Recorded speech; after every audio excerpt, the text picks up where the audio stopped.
My name is Russ White. My pronouns are he, him. I am an artist in Minneapolis and the editor of written content for MPLSART. And with me today is the amazing Blaine Garrett, who is co-owner of the site, the mastermind of everything that we do, and the fearless leader of the MPLSART Sketchbook Project, which is ongoing right now in its Kickstarter form, so that you can pledge different amounts of money to get the printed book collecting the original works of art of, 68 artists from the year 2020. And we thought that we'd bring Blaine here to explain just what the hell this thing is. So Blaine, hello. Hello, thanks for having me. Of course. So tell me about the Sketchbook Project. Yeah, so we started this project last summer during 2020. I don't know about you, but come June, July timeframe, it seemed like there was a little bit of a chance to take a breath and kind of figure out, okay, what's next? Literally, you and I were out volunteering and doing a lot of things, and not so much focused on our work. And I was just kind of reflecting on what we could possibly do as artists, but also as MPLS art, that sort of thing. And we had started doing these traveling sketchbook ideas kind of right out of college. Like I have a handful of them from just friends, so we could stay connected. And I ran into them while we were. You texted me one day. You're like, "Hey, I just found this thing." You were like cleaning out your desk or something. Yeah, I was cleaning out my basement studio. And so, what was in the sketchbook? Just, it was, so we'd done a couple of them, but one of them was for a organization I had back in college, and for that, it was kind of a very similar thing. It was like an online community deal, but it was artists from all over the world, and we actually sent the sketchbook all over the world, and just running into that and just kind of remembering those times and all that, I got a little bit nostalgic, and Katie kind of suggested we should do something like that locally. I mean, there's not the massive geography difference right now, but people can't get together, Right. And so yeah, it seemed like an interesting way to at least connect with our friends that were artists. I mean, that was the start. Like, we called you up and we're like, "Hey, do you want to be a part of this?" And kind of gave you the pitch, and I believe you were excited to be a part of it. I was. Yeah, I got to do the first 2 pages on one of those books. Yep. And same deal for some of my other friends, And so we, kind of quickly realized, it seemed like everybody really got something out of it that was participating in it, with a lot of exhibitions closed and a lot of the art fairs closed for the summer or moving online. There just wasn't that opportunity to, I don't know, show your work as much, and definitely not the opportunity to like see people, Yeah, And that sense of community was like just exiled to Zoom rooms, and there wasn't anything tangible about it. yeah, and it's kind of hard to, I don't know. Personally, I feel like it's been like I really love the artist interviews, the artist talks during all this. I've attended more artist talks than I've ever before. I mean, I feel like the engagement level is such that you can just pop in, pop out. It's not that normal commitment you would have for an entire evening. But at the same time, it's really hard to experience art through a computer screen. And especially engage with artists. Like even right now, we're like doing this remotely. You're in your studio, I'm in my basement, and we're having this conversation. And it's kind of a approximation of interaction rather than when we're actually hanging out, for example. Right. The simulation. So then Yeah. basically you put together a list of, several dozen artists. And then I want to talk about how that list developed and how that list kind of grew organically, right? Because it kind of suddenly we're like, well, I have a friend, and then we can take it over there and we can drop it over there. And how far did these things travel? They got all the way out to Schaefer, Minnesota, so a little fairways. Yeah, I mean, primarily, like I said, we started off with a handful of just artist friends that you didn't have to make a pitch to exactly. You just kind of, hey, I got this idea. You want to participate in it? We didn't have really any concept early on of what it was to become. Mm-hmm. But after a couple exchanges, we kind of realized, hey, this could be a big deal. We should get more artists involved. So for us, that helped us expand our circle of artists that we worked with too. Because we, for the most part, work with a lot of galleries and a lot of exhibiting artists, but there's a ton of artists in the cities that don't necessarily exhibit their work, aren't necessarily part of the gallery scene. So that was kind of an important thing for me too, is to make sure we're hitting a big swipe of artists. So just for example, when you posted your piece on Instagram, I think we had a lot of people that were interested through that. Stace of Spades, for example, and several other artists. So yeah, after that, we felt like we needed to really expand this out more, and so we started working with different groups. We had a lot of cohorts that kind of evolved out of it, unintentionally and intentionally. So just for example, we reached out to All My Relations Gallery. I want to make sure there was a good representation from various groups, especially in the spirit of this year. And we had several like artists from Studio 400, for example, that we're a little more familiar with. Filippo, for example, was in the C4W show that Katie, my partner and wife, curated this summer. Just that sort of thing. So we kind of expanded our network of artists that we're working with.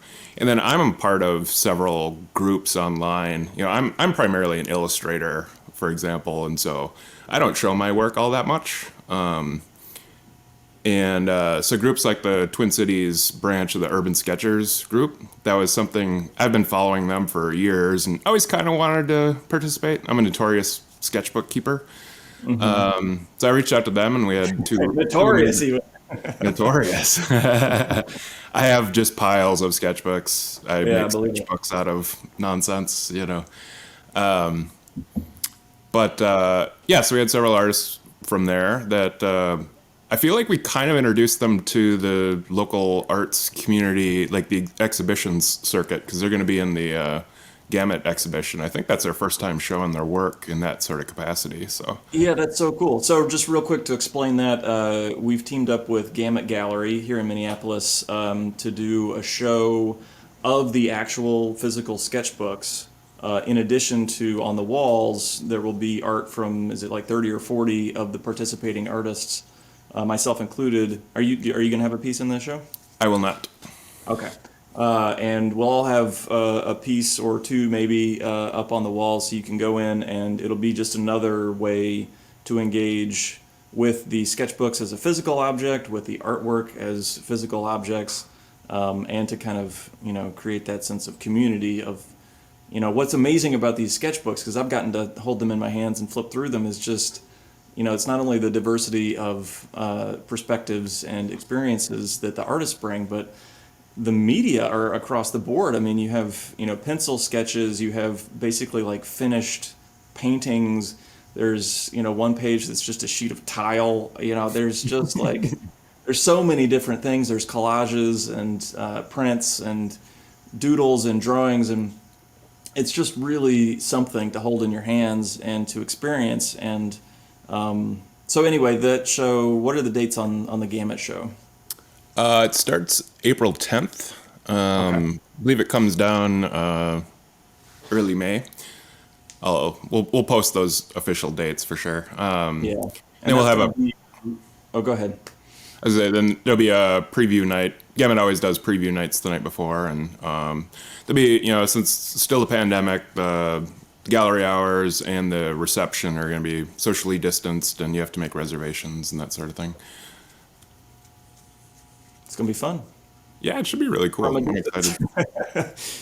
Oh, what a strange year it's been. It's going to be cool to have this book as, the originals are going to get auctioned off and the proceeds are going to be split among the artists. And the same thing with the Kickstarter, that all the proceeds from the Kickstarter, after it covers the expenses of printing, are going to go and be split evenly among all the artists. So there's the physical books, and then there's the collected hardcover book that has at least one piece from every single one of the artists. And just to hold that in my hands as sort of a record of 2020, I think will be really powerful and really really exciting. And I'm already starting to think ahead, like, well, is this something that we can do every year going forward? And I asked that question knowing just how much you've busted your ass on this project over the past 6 months. So, what do you think? Do you think is this going to be a recurring project if this goes successfully?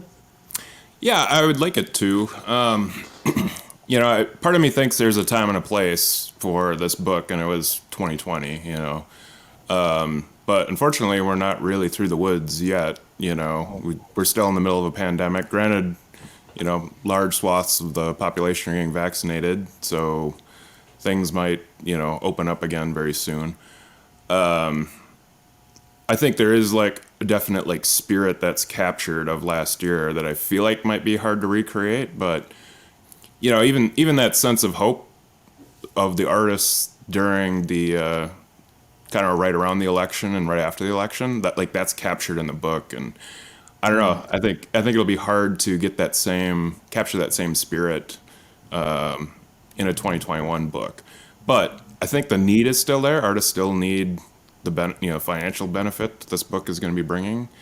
I think the general audience that is interested in this book will be interested in a 2021 book as well. So we're kind of on the fence, and we'll see how this goes. I mean, as we're recording this, we're on day 2 of the Kickstarter, and it's doing really well. So we're really excited about that. Well, and plus, like you said, there's no shortage of talent in the Twin Cities, and Yeah. there's dozens, if not hundreds, more artists who would be interested in participating in a project like this. And that's the thing about sketchbooks is that you have a low expectation of your sketchbook. At least I do. I don't think of my sketchbook as like the place where the masterpiece happens. It's the place Sure. where you're playing, you're having fun, and you're doodling. And I mean, mine is mostly lists. Like, I have to do this today. I'm wondering what sketchbooks mean to you. I mean, you said you have piles and piles of them. Like, what does your sketchbook practice look like? Yeah, I mean, for me, it kind of varies. Like, sometimes it doubles as like a time capsule type of scrapbook. Especially in some of my older sketchbooks, I used to tape receipts in them and things like that of places I would go. And, I always when I travel, which I haven't been able to do for a little while now, I always bring a sketchbook with me, and I can relive entire trips I've made just by flipping through my sketchbook and looking at my doodles I just made while I was sitting at a coffee shop or something.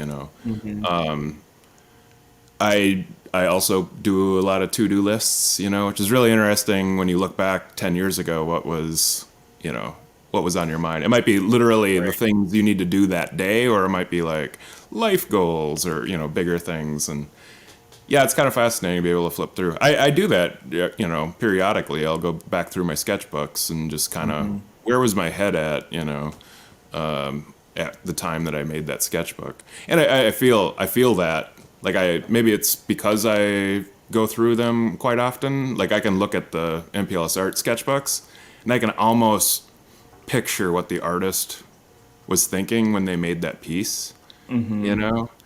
And yeah, I don't know. I find it very fascinating. Yeah, it's amazing to go back through old books of mine and like rediscover ideas that I had abandoned, or I'll have a whole sheet that's just a to-do list, and then everything's crossed off, and then I look at the page that I'm working on right now, and there's a whole nother page, and I'm just like, God, it never ends. Yep, Well, these sketchbooks, they just take the brunt of our to-doism. But so another thing that I noticed about the sketchbook project, and this was sort of picking it up from other artists, either what they posted or what I heard them talk about later, was how working in this format was sort of like a jump start. I mean, this isolation has been tough, not only in terms of our emotions, our finances, our nerves, and everything, but for a lot of artists, there's been sort of a lull in like, well, what do I do? And so I was curious, what sense did you get from the participating artists about how this project affected their own artistic practice? Yeah, I mean, it was kind of across the board. So a lot of established artists, or at least artists that have an established style, this kind of allowed them to experiment a little bit. And so, I mean, you, for example, I believe, tried something out in the sketchbook that you hadn't done before, and then started carrying through with your work and Yeah, moving forward. totally. Yeah, that was really exciting. I mean, maybe you can talk It about that. was. It was like, well, because, I got the sketchbook and I'm like, well, my sketchbook, it's a lot of like, lists and like weird little pen drawings and stuff. So I was like, but this, I also knew, well, this is going to go to like some of my favorite artists. And like, this is going to be the first 2 pages of this book. So like, don't screw it up. And I went back looking through my sketchbook, and there were some ideas that I'd had about collages, and I was like, well, this is a great opportunity to just play around and come up with something that is in the spirit of a sketchbook, but is also sort of a finished piece. And so I just started ripping up paper and slapping it down, and I drew a weird eyeball on it, and then I was like, oh, that felt really good, because a lot of my work is this sort of giant scale and really laborious and a lot of colored pencil. And this was like, no, let's just rip up some paper, slap, slap, slap. Oh, you got a page, cool. And so then that actually led me into doing this series of 8x10 collages that, lasted me like a month and kind of kickstarted a different set of work that has now grown into, out of those 2 little pages in the MPLSART sketchbook, grew into these larger, more like, finished pieces. And so it was like, it's one of those things where you never know until you sit down and do it. And, not knowing what you're going to do was part of the fun of sitting down with those blank pages and sort of like, well, okay, well, I guess I'll just start. And then once it's in there, I can't go ripping pages out of Blaine's sketchbook, So then there was also that like, well, that's it, and there was something really refreshing and invigorating about that approach for me as an artist. Yeah, that's exciting, and that's, it's exciting too to have that moment that you did that experimentation captured in the books. You know what I mean? Right. It Yeah, adds totally. to the time capsule thing. Totally. Yeah, I mean, it was interesting. Like, people were asking, well, is there a lot of overt references to the things going on this year? And there's literally not. I mean, every artist is kind of thinking through everything that they're going through at that moment, and then you can kind of go through the books and see the cascade of time. So you did your pieces in July, I believe, That sounds right.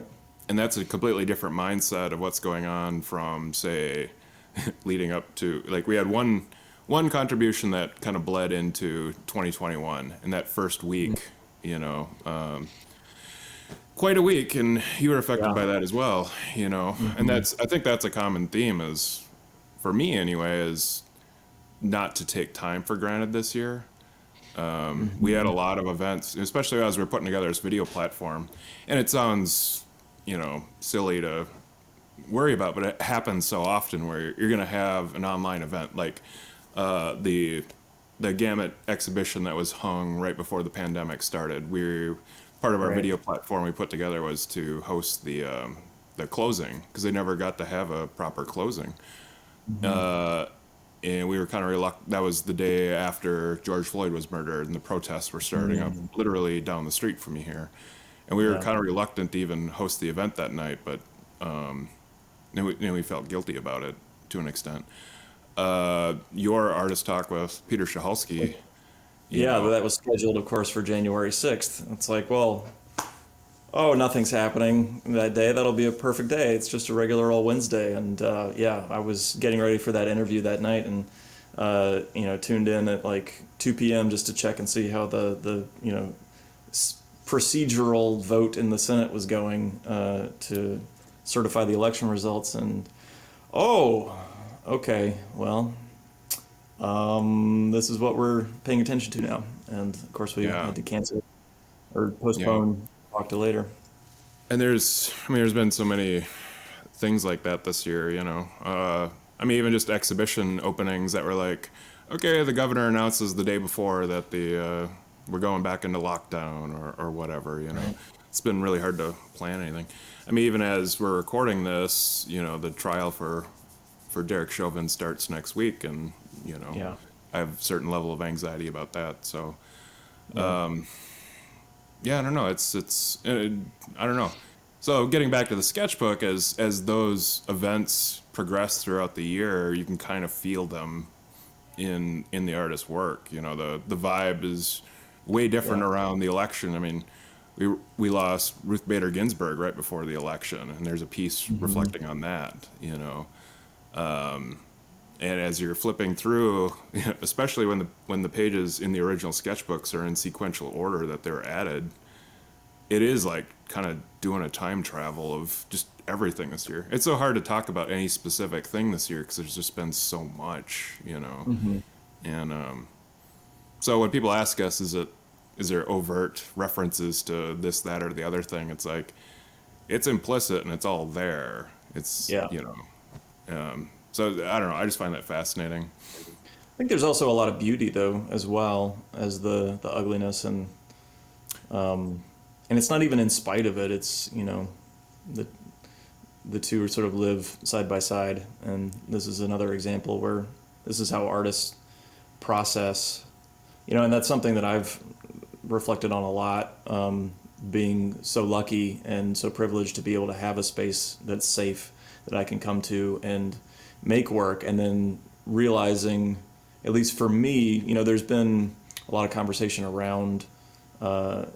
And I think it was Puffy posted something like, if 2020 didn't teach you hustle, then you never had it, or something. And there was a big reaction to that. It said, no, this is not a time for hustling and for grinding and for being super productive, because we're all going through this, massive multiple crises, and we still are. It wasn't relegated to just that one year. And for me, the working was a big part of how I kept going, and sort of got out of bed and moved through.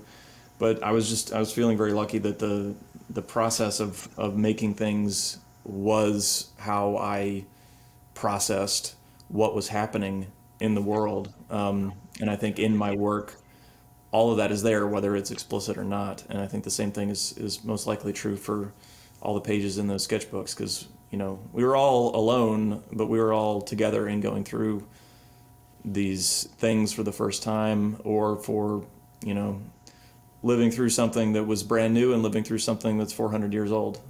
Yeah. No, exactly.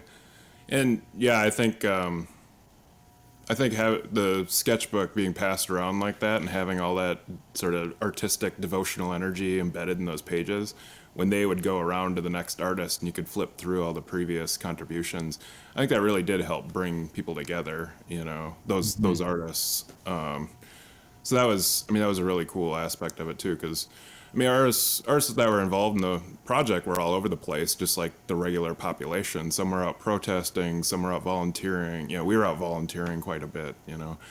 Some people were caregivers, and some people had to take care of Hmm. their families, and maybe felt guilty or felt extra isolated. So I don't know. It was just one more interesting aspect that there's so many interesting aspects of this whole project that's hard to like Hmm. pull them out and capture them in an interview. So definitely appreciate having this conversation about the project. Yeah, totally. I mean, I remember I got to be one of the sort of the middlemen between two artists at one point, and because you did most of that sort of schlepping of the book from studio to studio or artist to artist, and I picked up the one of the books, I think from Stasis Spades, and just started flipping through, and it was just such an experience, man. It was just like, oh my God, this is just one little tiny little masterpiece after another. It was just so cool. So I'm excited to see the thing, bound together all in one, and get to experience that again. Totally, totally. Well, I'm excited about it. I think everybody should go check out the Kickstarter. Tell us about the tiers, because there's right now we're in the first week. You can purchase a book, or reserve yourself a book for $55, which is $10 cheaper. So from there, what are the rest of the tiers? Yeah, so like you said, the this first week here through March 9th, we're gonna be offering the books for $55. That's a early bird special. After that, the exact same book will be available for $65 through the end of the Kickstarter, which ends the 8th, April 8th. Some of the other tiers that we have there, we have a print bundle. So as we speak, we're working on the prints, and we'll reveal those shortly. But yeah, we'll have a piece from Hend. Her piece is. I probably shouldn't pick favorites, but it's one that I feel really embodies this year. It's, Totally. and we'll flash it up on the screen here. It's very very good, very good. So we'll definitely have that printed in there. There's several double page spreads that we'll be offering as prints as well. So you can pick up a print. You can also we have an option to buy a book for an artist. So get one for yourself and then buy one for one of the artists involved. So this whole thing again, all the net proceeds are going back to the artists, and so we wanted to kind of incentivize and maximize how much money actually goes back to the artist. So we do have a level that you can buy one of the artists a book, one of the 68 artists. We're also offering an ephemera bundle, I called it. This might be one of my weird quirks, but I love stuff. I love, like, Russ, it would be an honor to someday have a whole bunch of your colored pencil nubs, you know? Oh man, you can come get them right now. I'm bold. I'm fascinated by artists' palettes, you know? Yeah, The totally. color, like the colors that they use, like I feel like it's kind of an abstract representation of their actual paintings. And not only that, like has a lot of their energy and spirit just kind of embedded into the tools, you know. Yeah. And I'm like this with a lot of stuff, so it might be just my weird quirk, but I think other people have this weird quirk too. So I kind of came up with this ephemera bundle. So it's kind of going to be just a mixed bag of stuff that artists have been contributing. So in my mind, it was stuff like palettes. It was stuff like colored pencils, for example. Hmm. A lot of artists have, stickers and little prints or even original paintings. Several artists reached out and they want to contribute original paintings, just small ones, for example. So it's kind of, I don't know, I'm pretty actually excited about that ephemera bundle. At the moment, we have two backers that are also excited about it. Nice. So yeah, there'll be some nice treats for them. That's very cool, man. I'm Yeah. excited to see how many people go for the ephemera bundle and the all in, because it's just such a cool project. Because like you said in some of the press materials, there's work in these books and in this book that's being printed from McKnight Fellows, from really established, important artists, and then also from people who are just starting out or people that maybe you're not familiar with or you've never heard of, and it's just I moved here in 2014 and have been consistently amazed at the level of artistic talent in the Twin Cities. It's just I don't know if it's unlike any place I've ever been, but it's certainly its own thing, and there's just this like tractor beam for talented artists to come here and make amazing work. And I feel like this is a great way to support those artists and also to get yourself a little slice of that and be Totally. able to hold it in your hands. Well, anything else that people need to know about MPLS art or specifically the sketchbook project? Yeah, I mean, again, the Kickstarter is going through April 9th. So make sure you pick up your book. The exhibition at Gamut Gallery starts on the 10th. And yeah, make sure you pick up your books. The original sketchbooks will be up for auction at Revere Auctions coming up. We don't have a specific date just yet, and we'll be pinning that down this week. So we'll make sure we post that and promote it. But Well, stay tuned, everybody, to MPLS Art. You can find us at mplsart.com, at MPLS Art on Instagram, Facebook, and Twitter, I believe. yep. Probably all of them. Hmm. And get yourself a sketchbook. It's going to be dope. Yeah, definitely. Thanks Well, for having thank me, you, Russ. Blaine. Yeah, thanks for coming, talking basement to basement, in our respective dungeons, and hopefully we can do this in person sometime soon. I'm excited for it. Sounds good, buddy. All right, we'll talk soon. Take care.